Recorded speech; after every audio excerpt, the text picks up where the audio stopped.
നമ്മൾ പലപ്പോഴും ഉറങ്ങുന്നതിന് തൊട്ട് മുൻപ് വരെ മൊബൈൽ ഫോൺ ഉപയോഗിക്കുന്നവരാണ്. ഒരു 30 ദിവസത്തേക്ക് ഉറങ്ങുന്നതിന് തൊട്ട് മുൻപേ മൊബൈൽ ഫോൺ ഉപയോഗം മാറ്റിക്കഴിഞ്ഞാൽ നമ്മുടെ ജീവിതത്തിൽ എന്തൊക്കെ മാറ്റങ്ങൾ സംഭവിക്കുമെന്ന് നമുക്ക് നോക്കാം. ഞാൻ doctor Shamna Siddique, medical officer ജീവ നാച്ചുറൽസ്. ഭൂരിഭാഗം പേരും ഉറങ്ങുന്നതിന് തൊട്ട് മുൻപ് വരെ മൊബൈൽ ഫോൺ ഉപയോഗിച്ച് ഉറങ്ങാൻ നോക്കുമ്പോൾ ഉറങ്ങാൻ കഴിയാതെ തിരിഞ്ഞും മറിഞ്ഞും കിടന്ന് കഷ്ടപ്പെടുന്നവരാണ്. എന്തുകൊണ്ടാണ് ഇത് സംഭവിക്കുന്നതെന്ന് നമുക്ക് നോക്കാം. മൊബൈൽ ഫോണിൽ നിന്നും മറ്റ് ഡിവൈസുകളിൽ നിന്നും എമിറ്റ് ചെയ്യുന്നത് ബ്ലൂ ലൈറ്റ് ആണ്. ഈ ബ്ലൂ ലൈറ്റ് എന്ന് പറയുമ്പോൾ സ്പെക്ട്രം ഓഫ് വിസിബിൾ ലൈറ്റിലെ ഫസ്റ്റ് ബാൻഡ് തന്നെ ആയിട്ട് കിടക്കുന്നത് ഈ ബ്ലൂ ലൈറ്റ് ആണ്. എന്തുകൊണ്ടാണ് ഈ ബ്ലൂ ലൈറ്റ് നമ്മുടെ ഉറക്കത്തെ ബുദ്ധിമുട്ടിക്കുന്നത്? ഈ ബ്ലൂ ലൈറ്റ് നമ്മുടെ ബോഡിയിലെ മെലാറ്റോണിൻ എന്ന് പറഞ്ഞ ഹോർമോണിനെ സപ്രസ് ചെയ്യും. മെലാറ്റോണിൻ ഹോർമോണാണ് നമ്മളെ ഉറങ്ങാൻ വേണ്ടി സഹായിക്കുന്നത്. മൊബൈൽ ഫോണിൽ നിന്ന് എമിറ്റ് ചെയ്യുന്ന ഈ ബ്ലൂ ലൈറ്റ് മെലാറ്റോണിനെ സപ്രസ് ചെയ്യുമ്പോൾ നമുക്ക് ഉറങ്ങാൻ പറ്റാതെ നമ്മൾ ബുദ്ധിമുട്ടും. അങ്ങനെ ഉറങ്ങാൻ പറ്റാതെ ബുദ്ധിമുട്ടി കുറച്ച് നേരം വൈകി ഉറങ്ങി, ഇനി ഉറങ്ങിയാൽ തന്നെ നമ്മുടെ സ്ലീപ്പിൻ്റെ ക്വാളിറ്റിയെ തന്നെ അത് ബാധിക്കാറുണ്ട്. ഈ സ്ലീപ്പിൻ്റെ ക്വാളിറ്റിയെ ബാധിക്കുമ്പോൾ അല്ലെങ്കിൽ ഉറങ്ങാൻ വൈകുമ്പോൾ എന്താ സംഭവിക്കുന്നത്? നമ്മുടെ നെക്സ്റ്റ് ഡേ ആണ് അത് എഫക്റ്റ് ചെയ്യുന്നത്.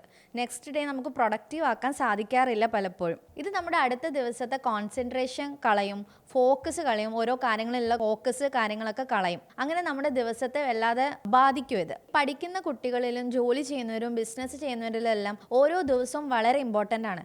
ഏതെങ്കിലും ഒരു ദിവസം ഫോക്കസ് കോൺസെൻട്രേഷൻ കാര്യങ്ങളൊക്കെ കുറഞ്ഞു കഴിഞ്ഞാൽ തന്നെ അത് ആകെത്തുക അവരുടെ ജീവിതത്തിൻ്റെ ക്വാളിറ്റിയെ തന്നെ ബാധിക്കും. ഇതാണ് നമ്മൾ രാത്രിയിൽ ഉറങ്ങുന്നതിന് മുന്നേ മൊബൈൽ ഫോൺ ഉപയോഗിച്ചാൽ നമ്മുടെ ജീവിതത്തിൽ സംഭവിക്കുന്ന ഒരു വലിയ നഷ്ടം. ഇത്രയും കളേഴ്സ് ഉള്ളതിൽ ഈ ബ്ലൂ ലൈറ്റ് തന്നെ എങ്ങനെയാണ് നമ്മുടെ ഉറക്കത്തിനെയും മെലാറ്റോണിൻ ഹോർമോണിനെയൊക്കെ ബാധിക്കുന്നതെന്ന് നോക്കാം. നമ്മൾ ഒരു ദിവസം എടുക്കുകയാണെങ്കിൽ ആ ദിവസത്തിൽ 2 പാർട്ട് ഉണ്ട്. രാവിലെയുണ്ട്, രാത്രിയുണ്ട്. രാവിലെ നമ്മുടെ സ്കൈയുടെ കളർ എന്താണ്? ബ്ലൂ കളർ അല്ലേ? ഒരു ലൈറ്റ് ബ്ലൂ കളർ.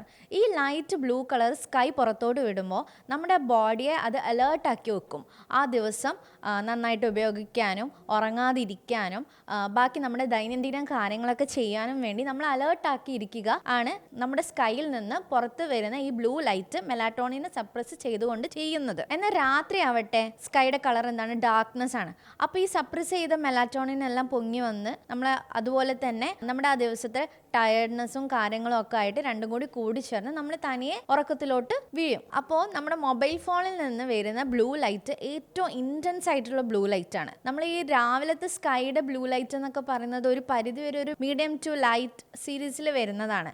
പക്ഷേ എന്നാൽ നമ്മുടെ മൊബൈൽ ഫോണിൽ നിന്നും മറ്റു TV കാര്യങ്ങൾ ഡിവൈസുകളിൽ നിന്നൊക്കെ വരുന്ന ബ്ലൂ ലൈറ്റ് ഭയങ്കര ഇൻറ്റൻസ് ആണ്. ഒരു മിനിമം 1.5 മിനിറ്റ് പോലും നോക്കിയാൽ തന്നെ അത് നമ്മുടെ ഉറക്കത്തിനെ നന്നായിട്ട് ബാധിക്കുന്നതാണ്. അപ്പോൾ രാത്രി കിടക്കുന്നതിന് മുന്നേ നമ്മളിങ്ങനെ മൊബൈൽ ഫോൺ നോക്കുമ്പോൾ ഒരു 1.5 മിനിറ്റ് ഒക്കെ നോക്കിയാൽ തന്നെ അത് വളരെ ബാധിക്കും. കാരണം എന്താണെന്ന് വെച്ചാൽ നല്ല ബ്ലൂ ലൈറ്റിൻ്റെ ഇൻറ്റൻസിറ്റി കൂടുതലുമാണ്.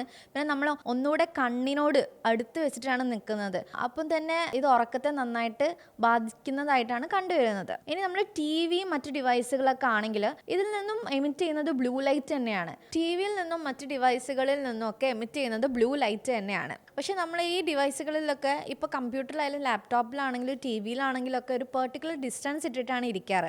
ഇതും നമ്മുടെ ഉറക്കത്തെ ബാധിക്കും. പക്ഷെ മൊബൈൽ ഫോണിൻ്റെ അത്ര തന്നെ അങ്ങ് ബാധിക്കാറില്ല. ഇതുപോലെ തന്നെ നമ്മുടെ മെലാറ്റോണിൻ സപ്രസ് ചെയ്യുന്ന ബാക്കി കാര്യങ്ങളാണ് കെഫൈൻ. കോഫി കുടിക്കുക, രാത്രിയൊക്കെ ചെന്നിട്ട് കോഫി കുടിച്ചു കഴിഞ്ഞാൽ ഉറക്കം അബദ്ധമായിരിക്കും. പിന്നെ ആൽക്കഹോൾ കുടിക്കുക, പിന്നെ സിഗരറ്റ് സ്മോക്കിംഗ്, പിന്നെ അതുപോലെ സ്ട്രെസ്സ്, ഈവൻ നമ്മുടെ റൂമിലെ ടെമ്പറേച്ചർ പോലും.